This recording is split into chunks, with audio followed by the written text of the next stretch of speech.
अस्सलाम वालेकुम एवरीवन, मैं हूं आसिफ अली मिनहास अपने फेसबुक, यूट्यूब और टिकटॉक चैनल के साथ। आज हम बात करेंगे यूरोप में बिजनेस वीज़ा के मतलब। यूरोप में बिजनेस वीज़ा हासिल करने के लिए हमेशा लाखों डॉलर्स या लाखों यूरोस की ज़रूरत नहीं होती।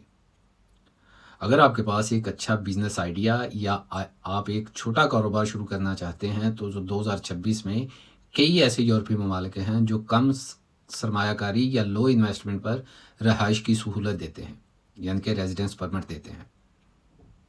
तो पाकिस्तानियों, चलें बात करते हैं चंद बेहतरीन और सस्ते ऑप्शंस पर। तो सबसे पहला हमारा ऑप्शन है लटिविया।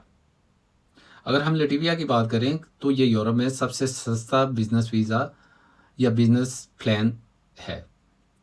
ये बिजनेस वीज़ा उन लोगों के लिए बेहतरीन है जो कम रकम से यूरोप में कदम जमाना चाहते हैं। सरमायाकारी की बात करें तो सिर्फ 50,000 यूरो, तकरीबन पाकिस्तानी 1.5 करोड़ रुपए आपने किसी भी लटेविया की कंपनी के में इन्वेस्ट करने हैं या उसके शेयर्स खरीदने हैं, या आप अपनी खुद की कंपनी भी ओपन कर सकते हैं। और कोई अजाफी फ़ीस इसकी बात करें तो आपने तकरीबन 10,000 यूरो लटिविया की गवर्नमेंट को पे करना होता है। और इसका फ़ायदा ये है कि आपको 5 साल तक की आर्जी रहाइश यानी कि टीआरपी मिलती है, जिससे आप पूरे यूरोप शेंजन जोन में घूम सकते हैं। और 5 साल तक जाने के लिए ज़रूरी है कि आपकी कंपनी सालाना एक मखसूस हद तक टैक्स अदा करे। अगर आपकी कंपनी टैक्स अदा नहीं करेगी तो दूसरे ही साल में आपका वीज़ा कैंसिल हो सकता है। दूसरा ऑप्शन हमारे पास है लिथुनिया का, जहाँ पे स्टार्टअप वीज़ा मिलता है। अगर आपका बिजनेस आइडिया टेक्नोलॉजी, बायोटेक या आईटी से मुतल्लिक है तो लिथुनिया आपका इंतज़ार कर रहा है। अगर हम सरमायाकारी की बात करें तो कोई मखसूस बड़ी रकम लाजमी नहीं, लेकिन आपके पास अपने अखराजात और कारोबार चलाने के लिए तकरीबन 10 से 15,000 यूरो होने चाहिए। और आपने अपना एक business plan, business pitch deck Lithuanian की स्टार्टअप कंपनी को भेजना है। अगर वो इसे मंजूर कर लें तो आपको वीज़ा मिल जाता है। और इसका सबसे बड़ा फ़ायदा यह है कि आप अपनी फैमिली को साथ ले जा सकते हैं, और बहुत ही कम सरकारी फ़ीस में। और हमारा तीसरा ऑप्शन है हंगरी। हंगरी के अंदर आप गेस्ट इन्वेस्टर प्रोग्राम 2024 में शुरू हुआ था, उसमें अप्लाई कर सकते हैं, और 2026 में ये काफ़ी ज़्यादा मकबूल है। अगर हम सरमायाकारी की बात करें तो कम से कम 2.5 लाख यूरो आपने इन्वेस्ट करना है, जो कि पाकिस्तानी 7.5 करोड़ बनता है।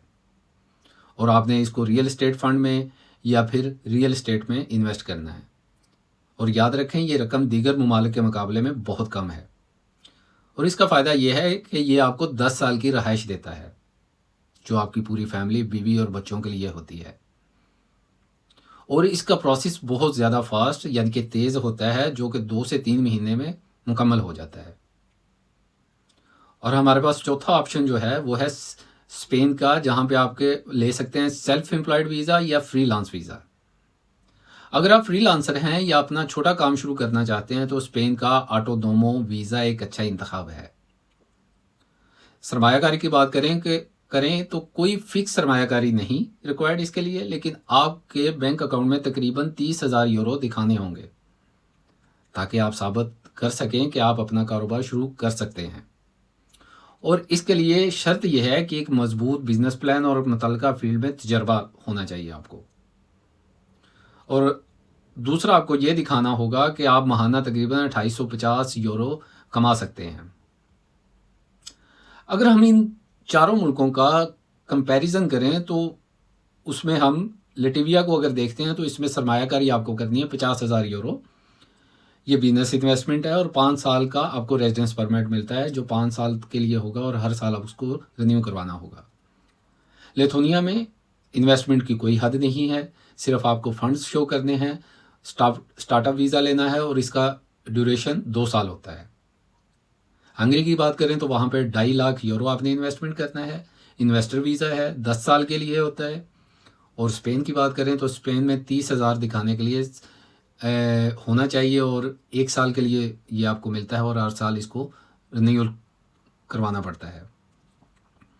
पाकिस्तानियों के लिए कामयाबी के कुछ एक्सपर्ट टिप्स मैं आपको बताता हूँ। सबसे पहले आपने बिजनेस प्लान बनाना है, क्योंकि यहाँ का वीज़ा जो है 90% या 90% आपके बिजनेस प्लान पर डिपेंड होता है। सो इसे पेशावराना तरीके से बनवाएं।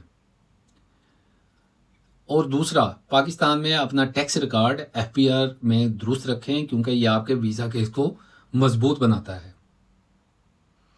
इन तमाम वीज़ों का बड़ा फ़ायदा यह है कि आपको फ्रांस, जर्मनी, इटली और इसके अलावा 29 ममालिक में जाने के लिए अलग वीज़ा लेना नहीं पड़ता।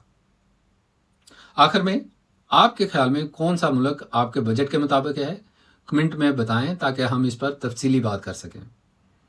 और अगले वीलॉग तक अपना और इस चैनल का ख्याल रखिएगा। अगर आपको ये वीडियो पसंद आए तो लाइक, शेयर और कमेंट ज़रूर कीजिएगा। और इसके अलावा चैनल को सब्सक्राइब करना और फॉलो करना मेरे अकाउंट को मत भूलिएगा। अल्लाह हाफिज़।